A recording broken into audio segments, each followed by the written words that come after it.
Pues listo. Muchas gracias a todos por estar aquí. Hoy tenemos el gran honor y gusto de tener a Pedro Arturo, uno de los grandes perfiles en el mundo del diseño, que se ha enfocado en muchos temas, desde proyectos propios hasta emprendimiento.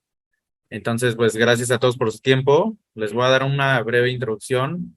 Eh, bueno, Georgie en esta ocasión no nos pudo acompañar, pero él está aquí al pendiente escuchándonos y todo.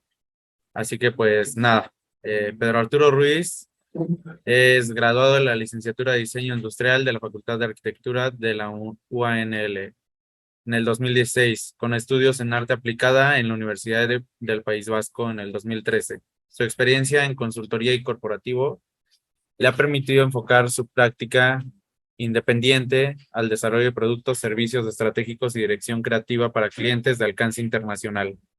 Entonces, pues, bienvenido, Pedro. Siéntete con toda la libertad.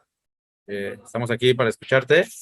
Y pues, como te lo expliqué hace rato, vamos a tomar 10 minutos al final de la plática para preguntas y respuestas. Todos pueden ir haciendo preguntas y anotarlas en el chat y pues nosotros las vamos diciendo o las vamos leyendo, ¿vale? Listo, Pedro. Va, muchas gracias, Jaso. Bueno, voy a compartir pantalla. Eh, Me dice si se ve mi pantalla, ¿se ve bien? Listo, ahí ya. Creo que solamente la tienes que Ok, poner grande y listo. ya, venga. Pues, ¿cómo están? Buenas tardes. Gracias, Jaso, gracias a Georgie, a Sedim por invitarme. Para mí es un gusto compartir, obviamente, con la comunidad del Sedim, con los alumnos, con los maestros y con quien sea que se haya conectado. Eh, bueno, yo soy Pedro, soy uno de dos hijos. Esta es una foto muy vieja, noventera, de mi familia. El pequeño de la izquierda es mi hermano Alejandro, que hoy se dedica, entre varias cosas, a criar gallinas ponedoras de huevos. Mi madre es jubilada del Seguro Social, se jubiló por ahí de 2008, 2007-2008. Eh, y mi padre, que es mecánico automotriz. El de la derecha soy yo, y como se pueden dar cuenta, desde muy joven me gustaba mucho el tema como histriónico, expresivo, sí, todo el tema que tiene que ver con el arte y la expresión. Eh, Hoy estoy casado con Fer, el amor de mi vida. Llevamos como 3 años de casados, como 3 años, me va a colgar, no me acuerdo. 3 años de casados y recientemente tenemos una perrita que se llama Frau, que nos ha dado, bueno, en lo particular me ha dado como mucha alegría convivir con ella, ¿no? Un poco nada más como el background. Y ya pasando un poco a temas más personales y profesionales, eh, yo digo y tengo muy claro que entiendo al mundo, su momento y su contexto a través del diseño. Eso quiere decir que, para bien o para mal, los lentes con lo que yo veo y con los que me relaciono con mi entorno son desde hace ya aproximadamente 10 12 años los lentes del diseño, ¿no?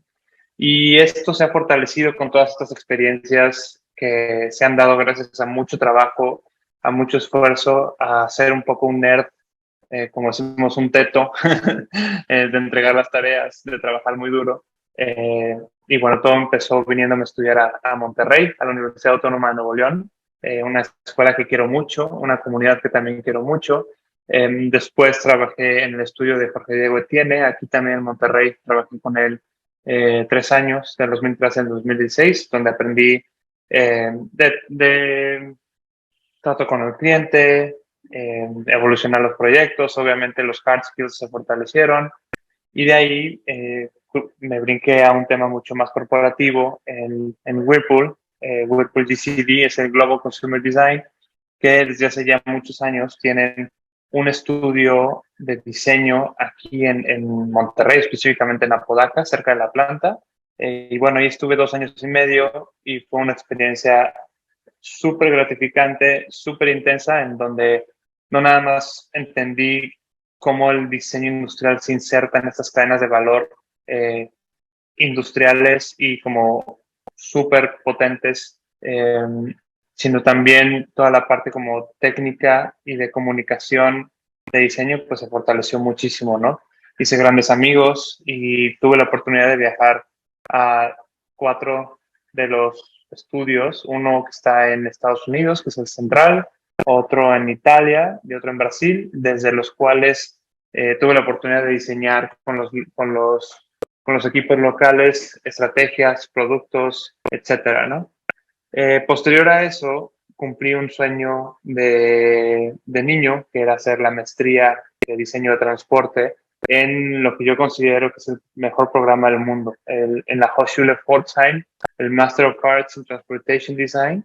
Eh, es un programa público, es un programa en el que aceptan únicamente a 6 estudiantes de todo el mundo por semestre.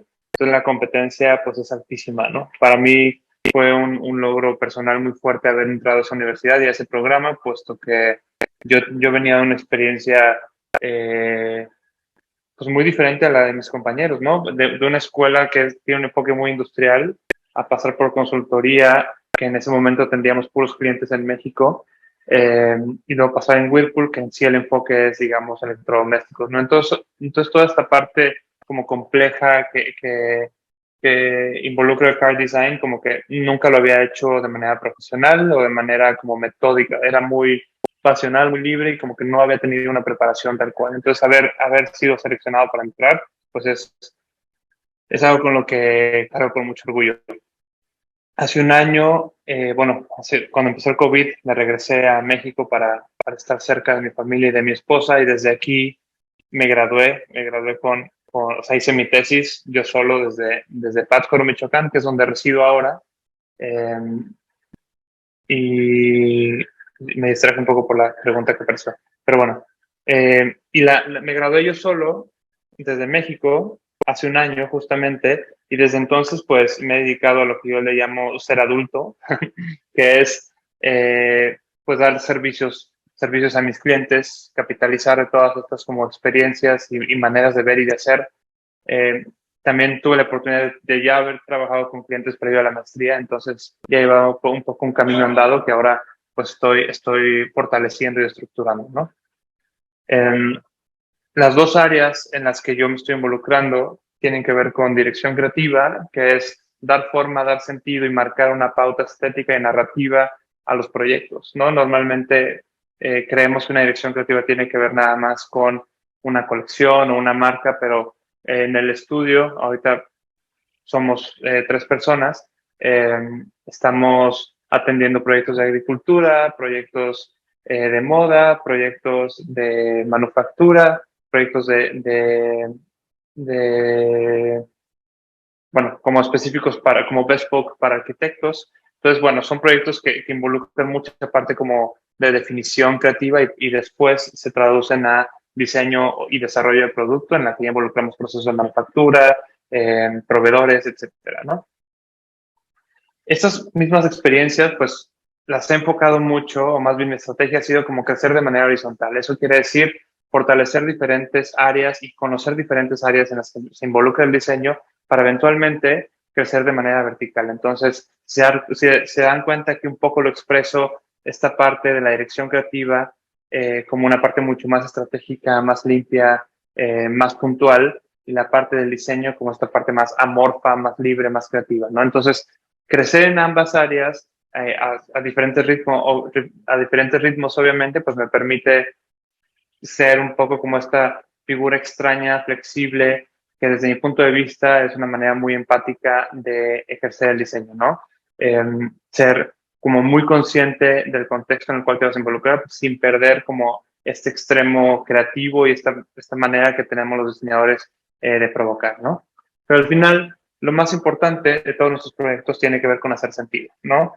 Hacer sentido también puede verse relacionado con queremos tener un concepto que probablemente no sucede en la vida real, pero nos sirve para detonar ideas o para provocar cuestionamientos en alguna organización, ¿no? O para provocar como algún cambio.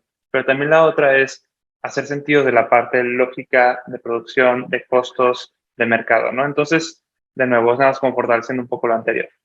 Voy a tocar 2 proyectos principalmente para generar como un contraste y al final un poquito de lo que estamos haciendo ahora. Estas perspectivas y por qué llamo la plática usted está aquí, justo tiene que ver con estas variaciones de contextos en los que me he encontrado, como les decía, gracias a mucho esfuerzo y también esta como curiosidad constante que no se me quita.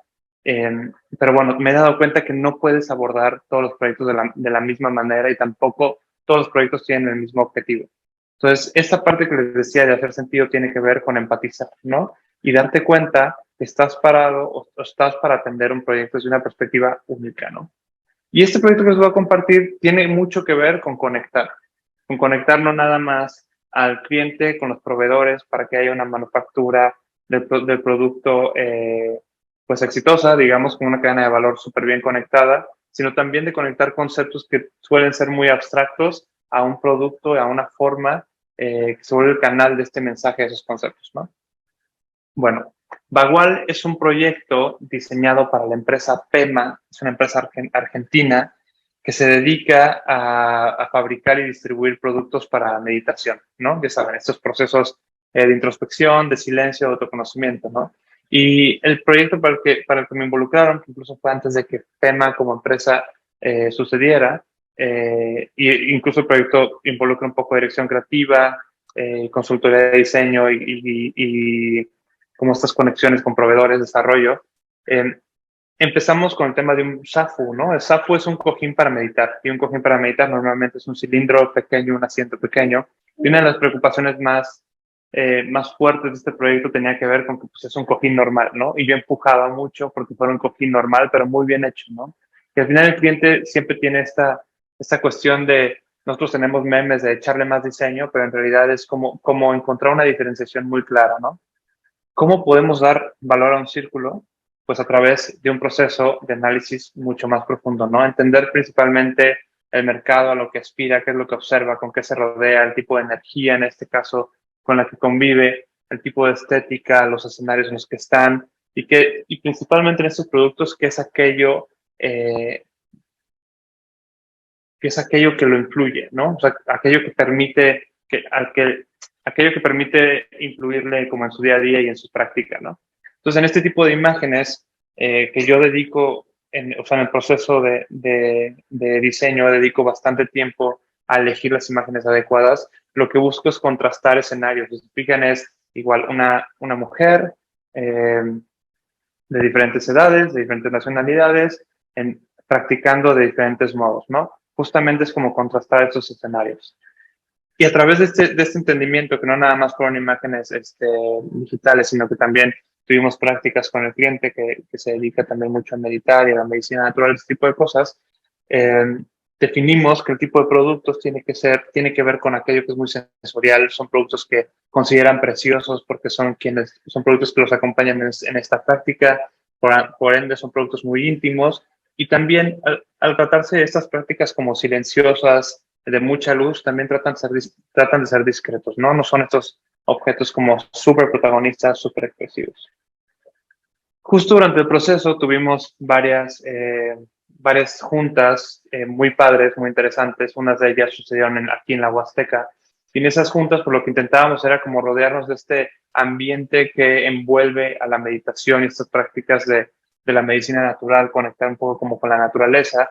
Y aquí fue, digamos, esos momentos, no necesariamente eureka del proyecto, pero sí esos momentos en los que alcanzas a conectar tantas pláticas con algo que aparece, ¿no? Empezamos a hablar de las piedras como estos elementos o cápsulas de energía que han sido frotadas o friccionadas por la erosión, por el agua, por el aire, y se ven como afectadas y evolucionadas en forma justamente por el contacto con estos elementos, ¿no? Y cómo tanta energía colisionando tanto en el aire o el agua contra la piedra, también hacía que la piedra se pudiera como leer como una especie de cápsula de energía, ¿no?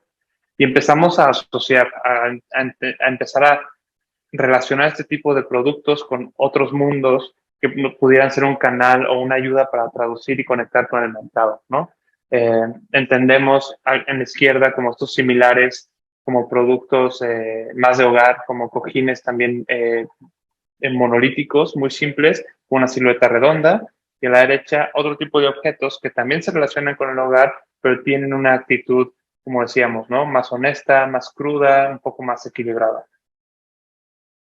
Al final, después de muchas pláticas llegamos a un line-up de productos y aquí es donde les puedo mostrar un poco como de este approach también de dirección creativa y estrategias, ¿no? Tener este line-up en el que tenemos 4 productos, 2 de ellos muy similares y la única variación iba a ser en el material con el que está hecho. Después empezamos con una capa mayor, una capa arriba en términos de complejidad, que es partir ese cojín y tener 2 texturas o 2 colores diferentes. Y por último, un producto más complejo en su fabricación, mucho más expresivo, con una silueta atípica de este mercado, ¿no? Entonces pasamos de un círculo a un hexágono.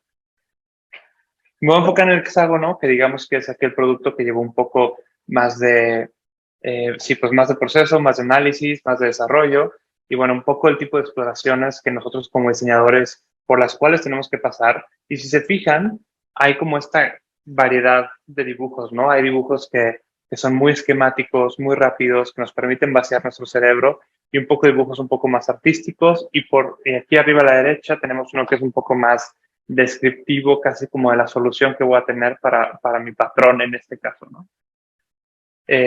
Estos bocetos se traducen, se empiezan a convertir en patrones, en maquetas, tamaño real, unos más pequeños, en los que alcanzamos como a entender y definir cómo la tela, en este caso, o en ese momento iba a ser tela, se empieza a comportar eh, para cubrir el zafu o el cojín, ¿no? Entonces, es un poco el proceso que involucra particularmente este tipo de producto, ¿no? Pasamos por un montón de pruebas en textiles y si se fijan tenemos estos tonos, incluso en la maqueta, tonos como muy desaturados, muy discretos, silenciosos, entre lo terroso y lo neutro, ¿no? Creo que el tono más frío que tenemos es este por acá abajo, que es una especie de jaspeado, como un gris muy frío, muy hacia el azul claro, con ruido, o el jaspe blanco o gris muy claro, ¿no? Entonces, desde ese momento, incluso las maquetas ya empiezan a tener esta actitud como silenciosa y de respeto por el entorno, por lo menos a nivel estético, ¿no?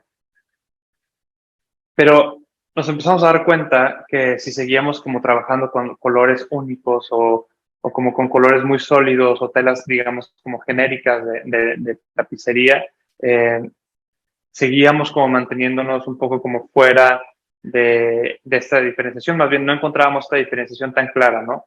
Entonces, esta es una estrategia, bueno, es un resumen de una estrategia mucho más amplia en la cual establecimos temáticas para después definir qué material y después qué tipo de gráfica podíamos utilizar en el textil o aquello que fuera a ser la funda de este cojín, ¿no?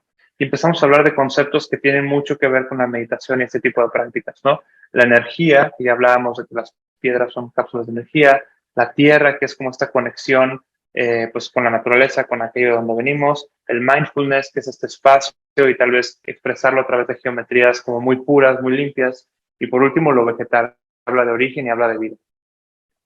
Nos vamos a enfocar nada más en la parte de la energía para que vean un poco el tipo de trabajo, el tipo de mood boards o estrategias visuales que usamos para transferir estas ideas a un producto o ir bajando, como si ir bajando un poco el balón de cómo pueden funcionar los gráficos o cómo pueden ser las texturas, ¿no? Entonces, obviamente, todas estas imágenes vienen de hacer cierta investigación, también de referencias, incluso tengo por ahí trabajo de amigos y sobre todo, pues toda la experiencia que tienes detrás, ¿no? Como lo que está detrás de tu cabeza, cómo lo conectas, ¿no?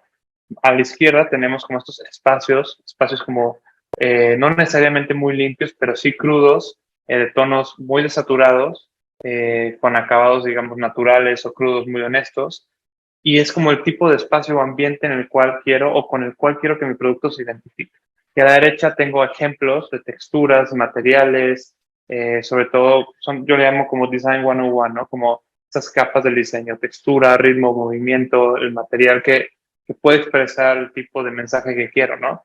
Por ejemplo, las esculturas de Paula Cortázar, los banquitos de Evo Studio, son ejemplos de cómo hay una intervención y también, así como el agua y el aire hacen una fricción con la piedra para darles forma, aquí es una intervención y una fricción, digamos, premeditada de una persona sobre la piedra. Entonces hay un choque de energía, ¿no? Y esa es como la línea que estoy siguiendo en este modo, ¿no? Después, ya un poco más acercándonos a estos como expresiones finales de cómo puede ser el gráfico algunos ejemplos, ¿no? No necesariamente esto es lo que se va a visualizar o lo que va a suceder en mi producto, sino más bien es como empezar a dar esta sensación. Y se fijan aquí ya pasamos a formas mucho más geométricas, ya encapsulo en este círculo los gráficos. Igual, yo soy un gran admirador del trabajo de Paula Cortázar, y por ahí hay un par de ejemplos de su trabajo, ¿no? Pero es mucha textura, mucha gráfica, y justo lo que ella hace con el mármol que graba, yo quería hacer con la tela que, que fuera a hacer esta envoltura del sapo, ¿no? Y bueno, un poco de cómo se podría ver toda mi gama de productos. Es una previsualización y ese tipo de esquemas son estratégicos, ¿no? El cliente empieza a visualizar la capacidad de su proyecto, hasta dónde puede crecer su proyecto, obviamente, y empiezas a tomar, ya puedes empezar a hablar de, oye, ¿cuánto me va a costar? ¿Con cuál me voy a ir primero? ¿Cuál vamos a agarrar como producto insignia y cuál vamos a lanzar primero, ¿no? O cómo va a ser este cascadeo de productos eventual. Y bueno, al final el proyecto dio como un giro inesperado para bien. Eh, el proyecto se empezó en Monterrey, pero se estableció en Argentina. Se aliaron con Marina, quien tiene acceso a piel de descarte, que es piel que no sirve o no se usa en la industria de la moda porque no pasan estos estándares de calidad estético, ¿no? Obviamente es piel teñida para lograr un tono normalmente continuo, pero esta piel de descarte tiene como esta pátina y estos tallados que no les permitían ponerse sobre una chamarra o unos zapatos, por ejemplo. Y volvemos al mismo punto de la energía, ¿no? Esta fricción y este tallado que tiene la tinta de la piel hace que también genere estas texturas de una manera muy natural, ¿no? En lugar de ponernos a diseñar como toda una gráfica, en este caso aprovechamos toda la textura visual que ya nos aporta el estado de esta piel para elevar una silueta icónica y muy simple, ¿no? Que es este hexágono. Al final es un producto, una funda que le da una segunda vida a materiales que ya se consideraban un desperdicio, y que hace mucho sentido con el tipo de mercado al que va, ¿no? Es esta gente que está muy conectada con la naturaleza, que respeta la naturaleza, que quiere llevar su práctica más allá del salón de meditación, sino también a un day to day, y que mejor que poder consumir productos que hagan todo este sentido y toda esta lógica, ¿no? Aquí vemos a Mariana Espinosa, una amiga yogi, mentora, digamos, de estos temas aquí en Monterrey, modelando y posando con cómo se usa el producto, ¿no? Y bueno, ese es un poco una parte, un proyecto que habla de cómo puedes tú como conectar todas estas como conceptos, todas estas cosas que parecen como muy ambiguas y cómo puedes tú ir bajando ese balón, traduciéndolo y empezar a darle forma. Y también es como trust the process, déjate llevar por el proceso hasta el momento en el que hace todo sentido y tienes un producto que yo espero que sea muy exitoso, pues lo acaban de lanzar más o menos hace año y medio, ¿no?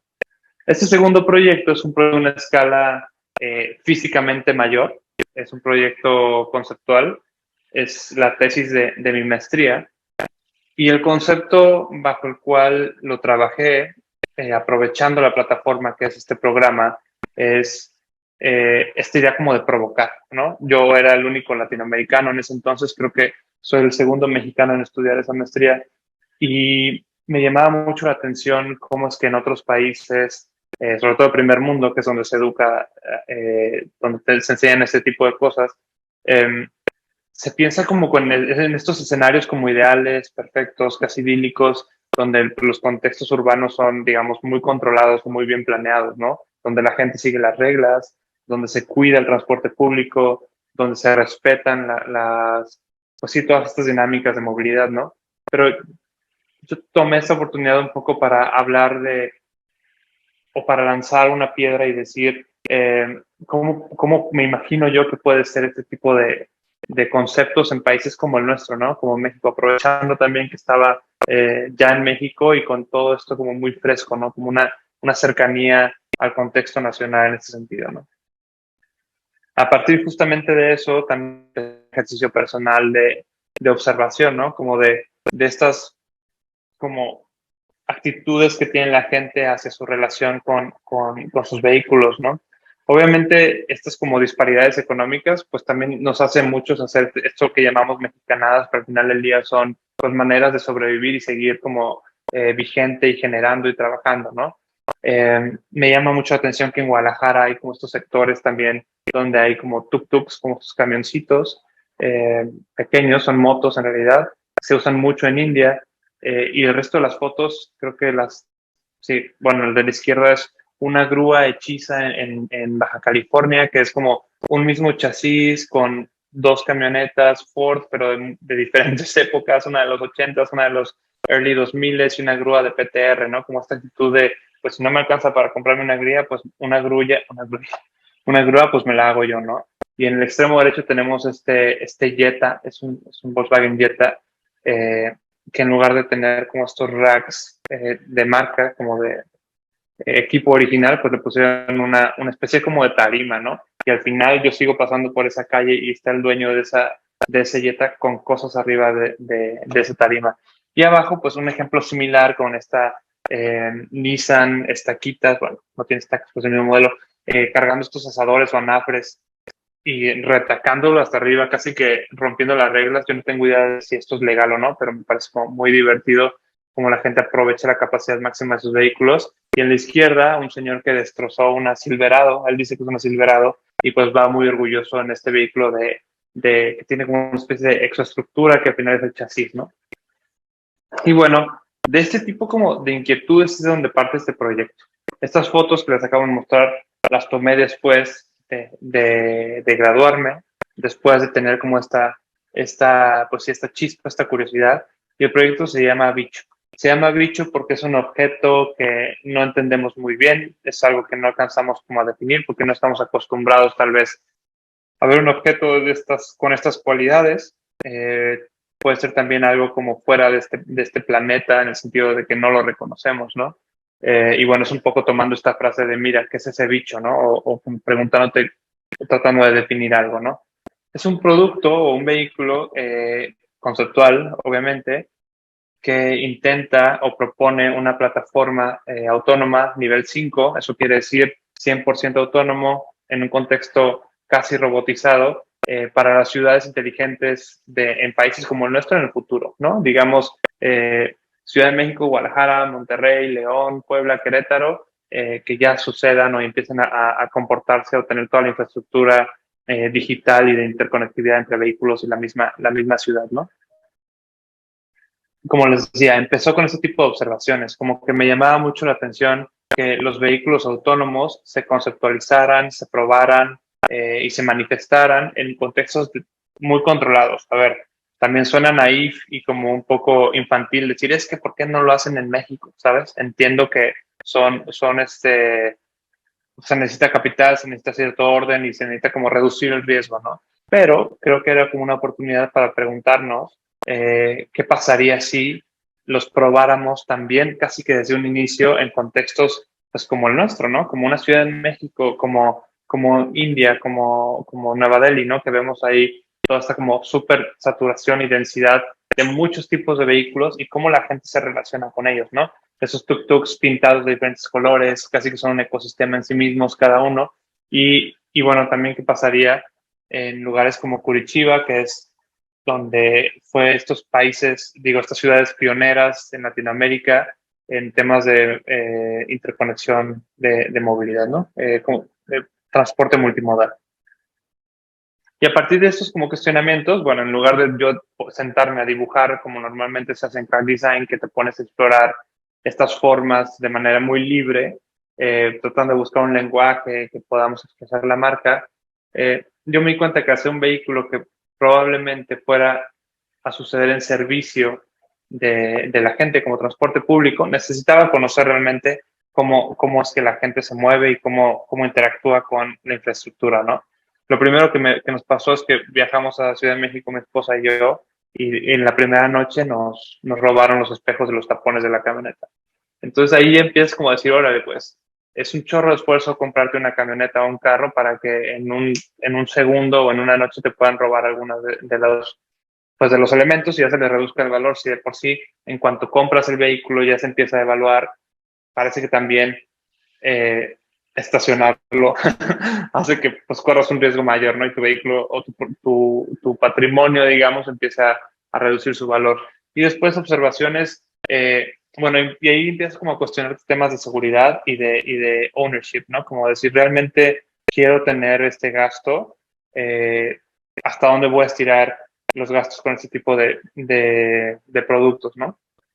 Y después observaciones mucho más contextuales en las que, pues, no sé, me da como entre risa y tristeza ver que una ambulancia, no sé si llevaba paciente o no, iba sorteando y como zigzagueando entre estas como conos porque estaba toda la avenida de Chapultepec en obra. Entonces la ambulancia pues tenía que ver cómo le hacía, ¿no? Y cómo es posible que para incluso temas de seguridad y salud tengamos que pues, enfrentarnos a este tipo de cosas, ¿no?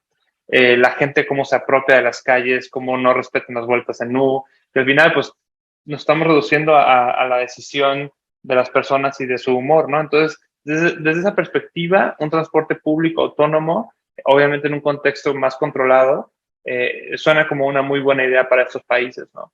Y por otro lado, acá lo enfrento estas como digamos, como observaciones hacia lo negativo, con observaciones hacia lo positivo, ¿no? Tenemos servicios eléctricos de movilidad on demand, tenemos iniciativas, aunque sea a este punto turísticas, de movilidad eléctrica, y abajo a la derecha podemos ver pues el gran proyecto que es Ecobici, ya lleva en Ciudad de México mucho tiempo, en Guadalajara hay un ejercicio similar y están por reactivar la Ecobici con nueva infraestructura, un nuevo plan.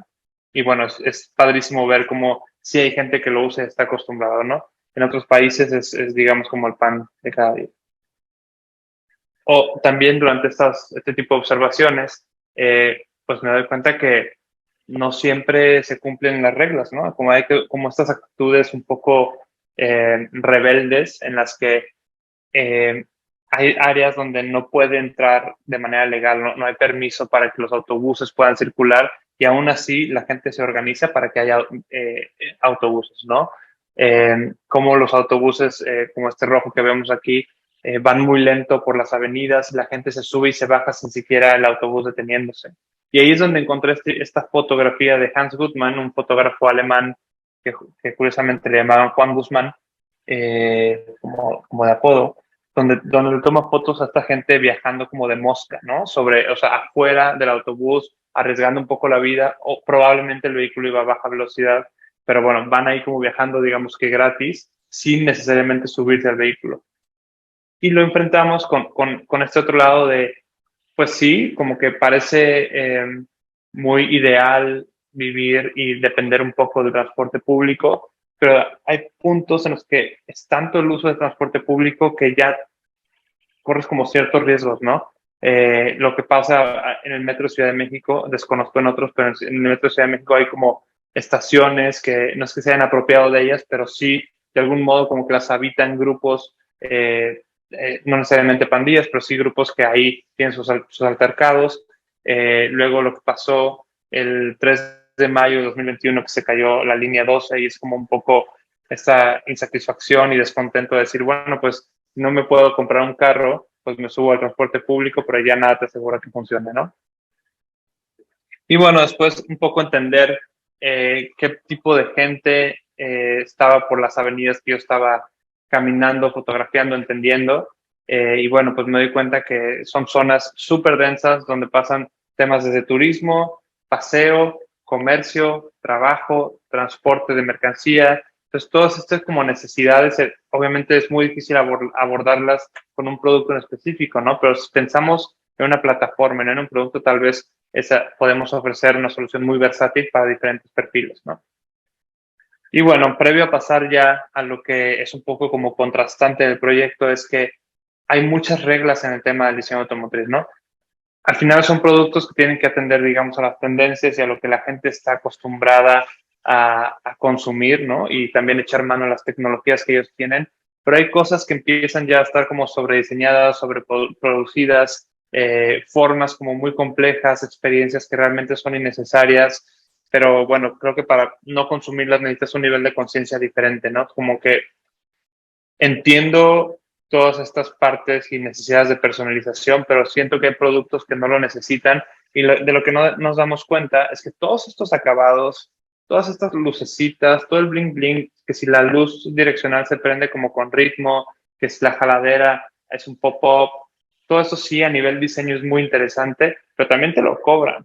Entonces, no sé, yo soy muy partidario de no caer como en estos juegos de comprar productos sobrediseñados y encontrar los productos un poco más equilibrados, ¿no? Y es un meme que me encanta porque se burla un poco de estas tendencias que todas las marcas hacen y todo el tiempo se están copiando, ¿no? Obviamente hay marcas que se esfuerzan mucho más en encontrar diferenciación, pero digamos que el grueso de los productos tienen ese tipo de vicios, ¿no? Y aquí es donde empieza como el reto. Toda esta información que vimos, que era como una información, digamos, más humana, mucho más contextual, no necesariamente nos estaba dando información estética, nos estaba dando información como muy, pues sí, como humana y de territorio y de comportamiento, ¿no? Entonces, al momento de traer esta mentalidad de car designer, de ponerme a pensar cómo puede ser un vehículo que los atienda a ellos, pues me voy dando cuenta que no necesariamente necesitaba desarrollar un vehículo con una marca, con un rostro, ¿no? Necesitaba desarrollar un objeto que funcionara como un subordinado de la gente, que no destacara más allá, o que no destacara más que la gente misma o lo que están cargando, pero que fuera, digamos, una plataforma libre, neutral, mucho más silenciosa, por lo menos en colores, acabados y lenguaje. Entonces, si se fijan, del lado izquierdo tenemos estos vehículos que tienen como dirección, ¿no? Tú sabes cuál es el frente y cuál es atrás solamente por la carga o el peso visual o la masa, digamos, la distribución de la masa. Y del lado derecho tenemos estos productos o vehículos que son mucho más simétricos, mucho más silenciosos, mucho más robóticos, que incluso a nivel manufactura, y obviamente es un tema conceptual, pueden llegar a ser hasta más baratos de fabricar, ¿no? De eso tenemos este cuestionamiento otra vez de seguir como retando el tema de la dirección y de la simetría y podemos explorar direcciones, ¿no? Y estas fueron las direcciones que en su momento destacaron más porque hacían un enfrentamiento de un lenguaje formal, lo de la izquierda, mucho más mecánico, mucho más industrial, afilado, sharp, edgy, como unas geometrías mucho más controladas. Y del lado derecho tenemos lo opuesto, ¿no? Es una carrocería que yo le llamaba como muy suave, como de carrocería flexible, digamos, imaginándonos una membrana que pudiera adaptarse a la capacidad de gente que hay adentro. O sea, este que tenemos aquí en medio puede ser como la forma que tiene el vehículo cuando nada más tienes 6 personas y después se expande de modo que pueden caber hasta 12, ¿no? Obviamente sobre una plataforma tradicional eléctrica. Seguimos. Esos son temas conceptuales y es la oportunidad o era la oportunidad para poder expresar este tipo de cuestionamientos, ¿no? Y por último, un poco ya mezclando las dos, encuentro esta dirección o doy con esta dirección que tiene que ver con una tensoestructura, una estructura rígida pero muy ligera, envuelta en una membrana sobre una plataforma tradicional, ¿no? Obviamente, como pueden ver, son collages, son imágenes de referencia que me ayudan a mí incluso antes de seguir dibujando, como a entender conceptos muy claros. E incluso tener como estas referencias formales de otras partes, ¿no? Y la verdad es que se vuelve como un reto muy interesante, puesto que las plataformas eléctricas pueden ser más eficientes si reducimos mucho el peso que normalmente un carro requiere por todos los componentes que tiene, ¿no? Llámese equipo de seguridad, equipo de entretenimiento, todos los cableados, etcétera, etcétera. Todo eso va añadiendo peso y complejidad. ¿Y qué pasa si en este contexto de autonomía nadie va a chocar? Es transporte público, entonces nadie necesita ir normalmente como con una tele para todos, etcétera, ¿no? Podríamos empezar a eliminar y ser un poco más esencialistas en el approach.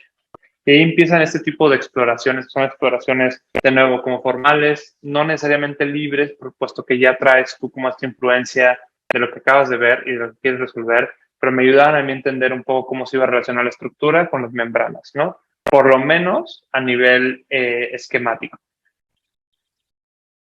De ahí pasamos a ponerle como nombre o un poco de un acercamiento como de factibilidad a toda esta parte de las membranas y también el tema emocional, ¿no? Puesto que iba a ser un lenguaje nuevo, yo insistía en esta parte de poder bajar el nivel de expresión, ser un poco más silencioso. Entonces mis referencias de la izquierda no son necesariamente referencias de soluciones, sino de a qué quiero que me recuerde el objeto cuando cuando yo lo vea, ¿no? ¿Qué tipo de actitud quiero que tenga? ¿Es como más robótica, sin cara, industrial, pero que al mismo tiempo sea algo que me recuerde a otro planeta, ¿no? Como la imagen debajo de la NASA. Y a la derecha, bueno, tenemos ya un acercamiento más a temas de factibilidad, a temas materiales, que es una estructura tal vez de fibra de carbono con una membrana tipo los barcos de vela.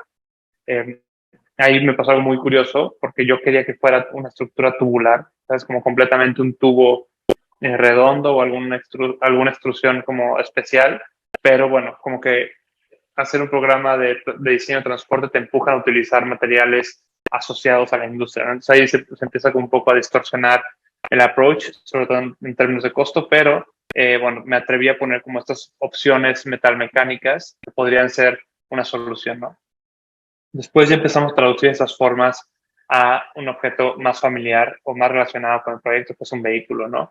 Y si se fijan, es tal cual, un dibujo de una mitad reflejada en Photoshop y con unas luces y sombras muy básicas. Esta técnica es un poco como un claroscuro, que es dar la jerarquía de la luz o la jerarquía de las superficies de luz, superficie positiva y superficie negativa.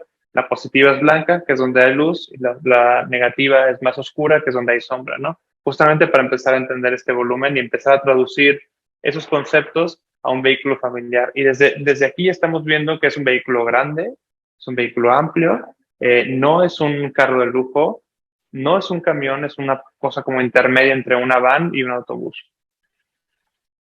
Después de más exploraciones, y si se fijan, bueno, yo disfruto mucho dejar los dibujos así de crudos, sin tanto refinamiento.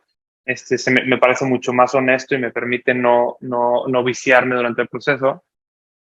Este, bueno, si se fijan, pues aquí hay un poco de formas más refinadas, hay elementos mucho más definidos y también un poco las proporciones, ¿no?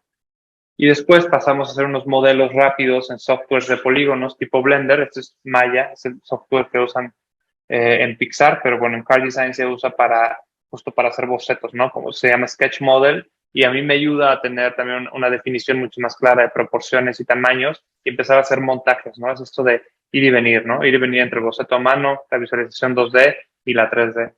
De esto pasamos ya a un software que disfruto mucho, que se llama Alias, que es como un Rhino en esteroides en temas de calidad de superficies. Y aquí pudimos como empezar a definir, o bueno, yo pude empezar a definir un poco más las formas, las transiciones, los elementos de luz, las plataformas, etcétera.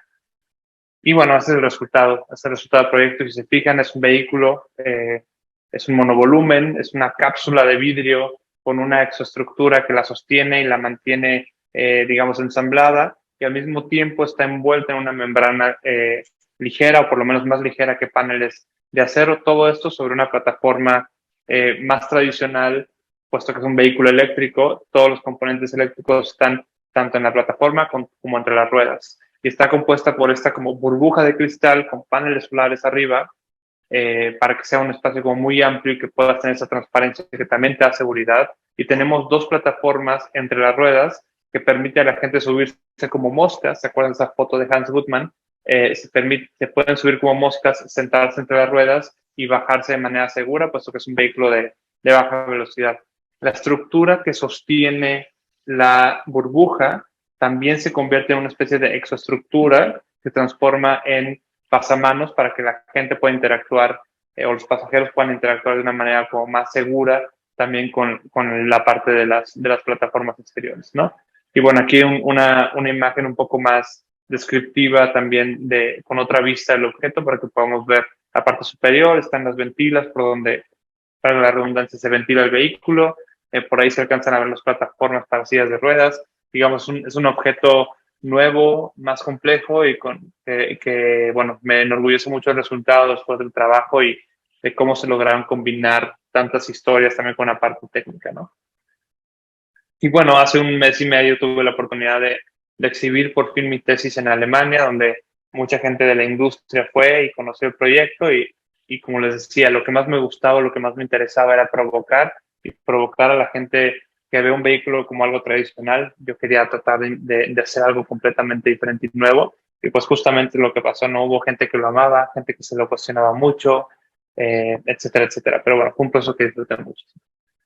Y por último, es esta última parte, como entender dónde estás parado, es la parte de transferir todas estas experiencias, de decir, bueno, ya me esforcé mucho en la escuela, ya me fui a intercambio por mis propios méritos, ya tuve una experiencia en consultoría, una experiencia en corporativo, una experiencia en maestría, ya tengo yo mis propios clientes. ¿Cómo le hago yo para que esto siga pasando y que la disciplina se profesionalice más, nos tomen cada vez más en serio los diseñadores? Que ya vamos en un camino muy avanzado, pero a mí me interesa todavía aportar a eso, ¿no? Y es para un bien de, digamos, la comunidad del diseño. Entonces, lo que estoy tratando de hacer ahora es transferir todo lo que sé de la idea o de vender el proyecto a transformarlo en un producto a mis alumnos, ¿no? Hoy justamente estoy aquí en Monterrey, después de 2 semanas muy intensas de quienes estoy muy orgulloso, y aquí tengo algunos de los demos, son de los demos que yo hago en las clases, eh, para ir desarrollando sus proyectos. Mi enfoque es muy one-to-one, me siento con cada uno o con cada equipo para desarrollar su producto o su proyecto en particular y empezar a encontrar respuestas muy específicas a preguntas muy específicas, ¿no? Porque aunque sean proyectos de mobiliario, aunque sean proyectos de transporte, cada proyecto es diferente y es mucho más fácil desde mi perspectiva comunicarles temas de software y soluciones técnicas enfocadas a su proyecto que ponerme a darles clases teóricas de cómo modelar un carro, ¿no? Y pues bueno, después de todo esto podemos concluir que el proceso de diseño es un proceso de traducción que pasas por la empatía, la transformación y después estos como resultados que pueden ser muy variantes, ¿no? Y pues bueno, muchas gracias. Es todo. Espero haberles comunicado algo de valor, sobre todo al foro principal que son los estudiantes y pues nada, muchas gracias. Si tienen preguntas, pues aquí estoy. A ver, hay unas preguntas aquí en el Q&A. Muchísimas gracias, Pedro, por toda la información compartida. Creo que ya empezaron las preguntas. ¿Las puedes leer tú? ¿Te parece? Sí, sí, sí, a ver. Ian Bautista. ¿Cómo logras transferir las experiencias, estrategias o enseñanzas a los demás a pesar de que algunos puedan tener ideas o pensamientos diferentes?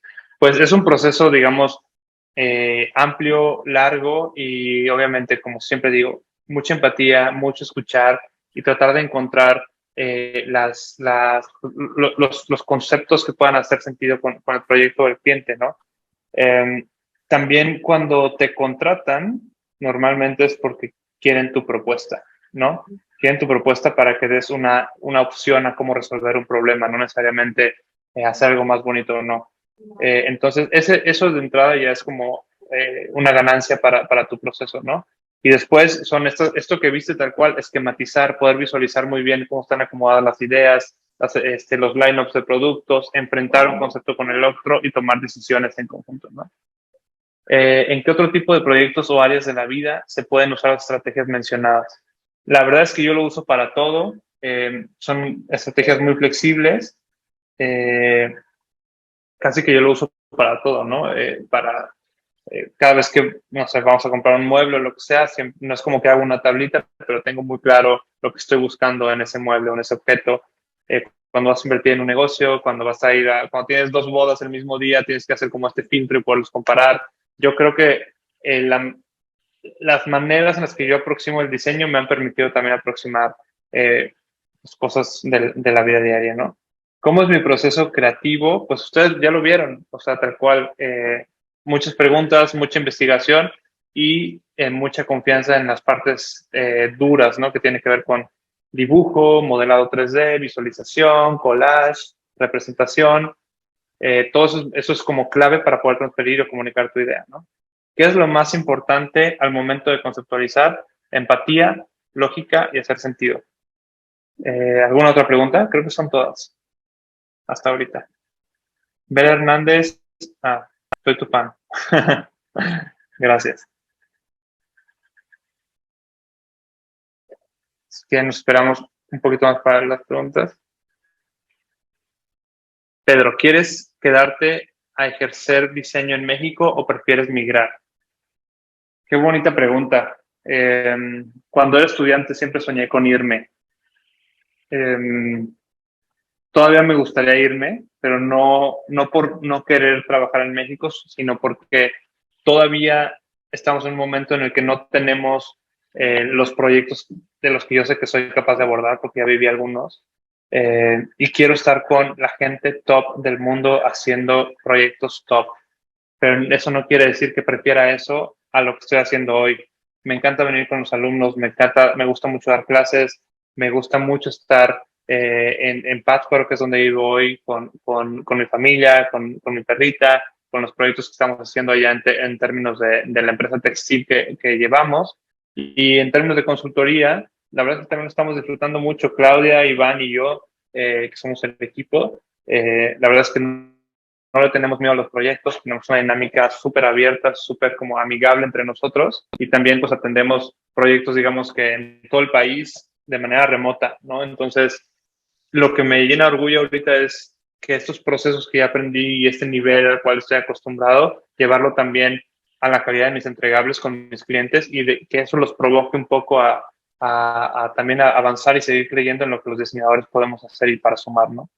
Eh, 80-20, Clau, 80-20. ¿Tienes algunas páginas o libros que nos recomiendes para ampliar nuestra investigación? Bueno, cualquiera les diría que blogs, o sea, hoy se pueden mantener muy informados de lo que está pasando en el mundo de diseño, metiéndose a cualquier blog de Scene, Designaholic, Design Boom, bla, bla, bla, hay miles, pero creo que lo que tienen que hacer ustedes, bueno, eso es para hacer una especie de investigación referencial, ¿no? Entender qué materiales se usan, dónde se está haciendo qué experiencias ya existen, ¿sabes? O qué puedes tomar de eso y llevarlo a tu proyecto, solo si hace sentido. Sobre todo yo siempre digo que es qué hay allá afuera para no parecerme a ellos, ¿no? Entenderlo muy bien, ¿no? Tomar lo mejor de cada lado. Mi madre siempre dice, quédate con lo bueno. Entonces va un poco por ahí.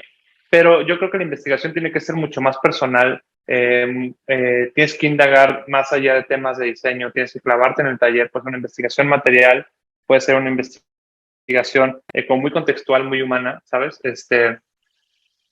Creo que no puedes nada más quedarte viendo blogs y viendo diseños. Tienes que rodearte de mucha gente de otros perfiles y eso es lo que va a fortalecer tu investigación. Eh, a ver, ¿dónde estudiaste? ¿Qué artistas te han hecho el diseñador que eres en cuanto a influencia e inspiración? Estudié en la Autónoma de Nuevo León, aquí en Monterrey. En la Autónoma de Nuevo León me inspiraron mucho Jorge Treviño, Rolando Hernández, que está en Nike. Conocí gente que fue a dar conferencias como Carlo Palazzani de Ferrari, Andrea Mochelin, mis amigos Ulises Esquivel, de diseñador de carros, Omar González. Toda esta gente al final siempre me inspira y luego me fui de intercambio a Bilbao y ahí es donde siempre digo que se me tronó la tacha porque llegué a un contexto en el que pues, era mucho arte, ¿no? Estoy en la Facultad de Bellas Artes y llegué a una facultad que estaba grafiteada, la gente, los alumnos intervenían en los espacios académicos y era como un nivel de expresión súper libre y como que yo no había visto eso, puesto que Irapuato y Monterrey son zonas o ciudades como muy conservadoras en mucho sentido y allá la verdad es que estaba muy cerca del arte y la expresión, está como libertad. Creo que hoy me influye mucho el trabajo de Chillida y Jorge Oteiza, Eduardo Chillida y Jorge Oteiza, no en temas formales, sino en temas como filosóficos y de cómo componer un objeto o una composición, vaya.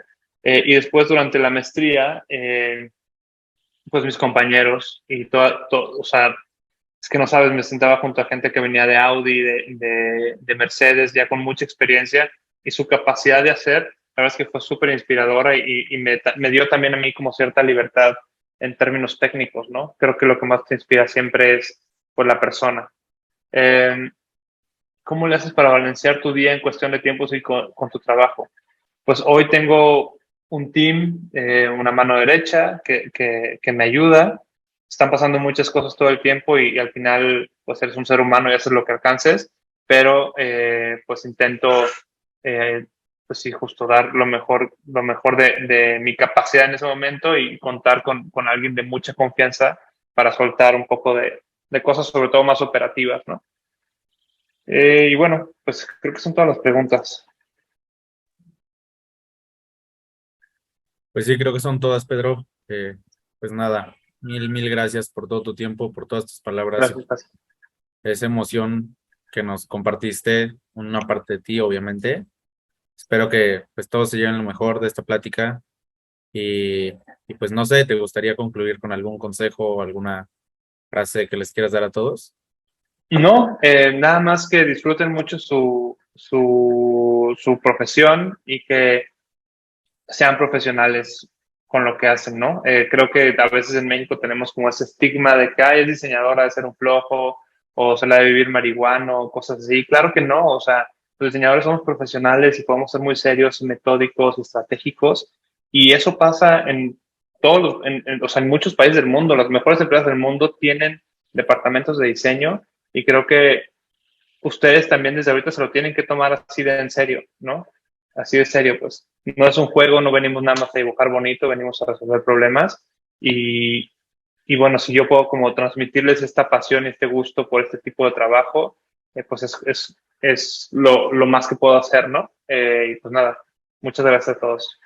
Pues listo, muchísimas gracias, Pedro. Muchas gracias a todos por Gracias. conectarse y pues nada, nos estamos viendo en la siguiente edición, ¿vale? Que estén bien. Muchas Hasta gracias. luego. Bye bye.